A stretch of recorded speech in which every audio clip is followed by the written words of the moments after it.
много е важно факта, мисля, оценявам го и го намирам за много положително, че не си мамино момченце. Това е много важно. Това е... Силно си травмирана от бившите ти партньори, или не знам. Няма да отговарям на този въпрос.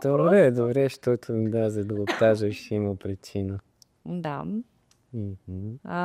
Факта също, че ти си също разумно мислещ човек и това, което спомена, много ми допадна, че в 12-ти клас вече не си мислил, че нямаш iPhone и какво нямаш и какво не са ти купили вашите, а че си благодарен и че си оценил, че си жив.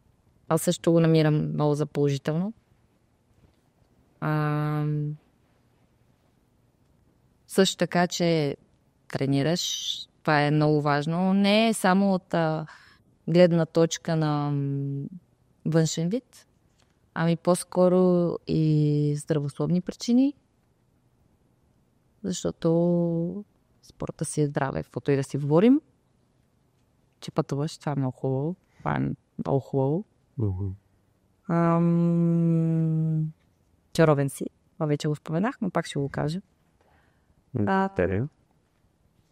Май станах. Мисля, станах. Браво. Много добре справя.